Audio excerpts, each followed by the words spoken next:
രാജ്യതലസ്ഥാനമായ ദില്ലിയെ സ്തംഭിപ്പിച്ച കർഷക സമരങ്ങൾ ഓർമ്മയില്ലേ? വീണ്ടും ഇതാ ദില്ലി കർഷക പ്രതിഷേധത്തിന് വേദിയാവുകയാണ്. ഉത്തർപ്രദേശിലെ കർഷകർ നടത്തിയ പാർലമെന്റ് മാർച്ച് നോയിഡയിൽ പോലീസ് തടഞ്ഞു.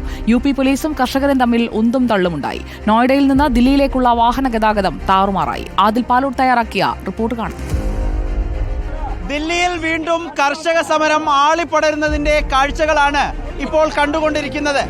ദില്ലി ഉത്തർപ്രദേശ് അതിർത്തിയായ നോയിഡയിൽ കർഷകർ കൂട്ടമായി എത്തി പ്രതിഷേധിക്കുകയാണ്.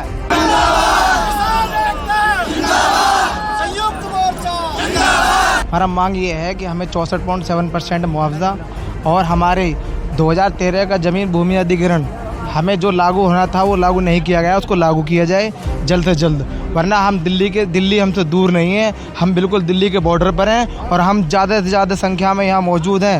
हम जल्द से जल्द अपनी मांगों को मनवाकर यहाँ से जाएंगे. തുടർച്ചയായി സമരം ഉണ്ടാകുമെന്നാണ് പറയുന്നത്. നമുക്ക് ദൃശ്യങ്ങൾ കാണാം. പോലീസ് എത്തി ഇവിടുത്തെ കർഷകരെ പിന്തിരിപ്പിക്കാനുള്ള ശ്രമമുണ്ട്.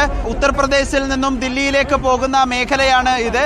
ഈ റോഡിലാണ് ഇവിടെ ഇരുന്ന് പ്രതിഷേധിക്കുന്നത് കർഷകരെ ദില്ലി ചലോ എന്ന പേരിൽ കർഷകർ ദില്ലിയിലേക്ക് കടക്കാനുള്ള ശ്രമമായിരുന്നു. എന്നാൽ ദില്ലിയിലേക്ക് കടക്കാൻ കഴിഞ്ഞില്ല. അതിനു മുൻപ് തന്നെ പോലീസ് ഇവരെ തടയുന്നു. ബാരിക്കേഡ് ഉപയോഗിച്ച് തടയുന്ന കാഴ്ചയാണ് കണ്ടത്. ആയിരക്കണക്കിന് കർഷകർ, ഈ ഉത്തർപ്രദേശിൽ നിന്നുള്ള കർഷകർ ഇവിടേക്ക് എത്തുന്നതായിരുന്നു ഇവിടെയുള്ള കാഴ്ച. ഗതാഗതം ആകെ തന്നെ സ്തംഭിച്ചു എന്ന് പറയാനാകുന്ന രൂപത്തിലേക്കാണ് ഇവിടുത്തെ കാഴ്ചകൾ നമ്മൾ കാണുന്നത്. ഒപ്പം തന്നെ ഇപ്പോൾ സമരം നടത്തുന്നത് കർഷക സംഘടനകളാണ്. ഈ കർഷക സംഘടനകൾ അടുത്ത ദിവസങ്ങളും വലിയ തോതിൽ സമരം ഉണ്ടാകുമെന്നാണ് അറിയുന്നത്. ഭാരതീയ കിസാൻ പരിഷത്തിന്റെ നേതൃത്വത്തിലാണ് ഇപ്പോൾ ഇവിടെ നോയിഡയിൽ, ഉത്തർപ്രദേശ് ദില്ലി അതിർത്തിയായ നോയിഡയിൽ സമരം നടത്തുന്നത്. ഉത്തർപ്രദേശിൽ നിന്നുള്ള 20 ജില്ലകളിൽ നിന്നുള്ള കർഷകർ എത്തിയിട്ടുണ്ട് എന്നതാണ് സംഘാടകർ അറിയിക്കുന്നത്.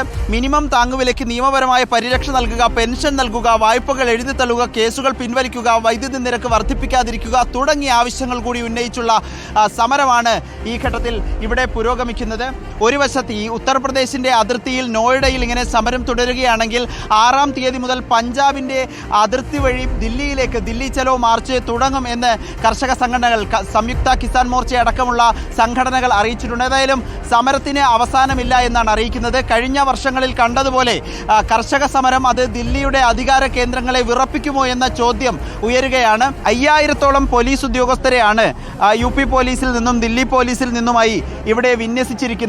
പോലീസ് എല്ലായിടത്തുമുണ്ട്. ഏതെങ്കിലും തരത്തിലുള്ള സംഘർഷമുണ്ടായാൽ അതിനെ സമവായത്തിലാക്കാൻ, അനുനയിപ്പിക്കാനുള്ള ശ്രമം പോലീസിന്റെ ഭാഗത്തു നിന്നും ഉണ്ടാകുന്നുണ്ട്. വിവിധ കർഷക സംഘടനകളുടെ നേതൃത്വത്തിൽ വീണ്ടും ദില്ലി പ്രക്ഷുബ്ധമാക്കി ദില്ലിയിലേക്ക് കർഷക സമരം എത്തുന്നതാണ് ഇപ്പോൾ നമ്മൾ കാണുന്ന, ദില്ലിയിൽ നിന്ന് കാണുന്ന കാഴ്ച. ഓക്കെ, ആദിൽ പാലോടാണ്.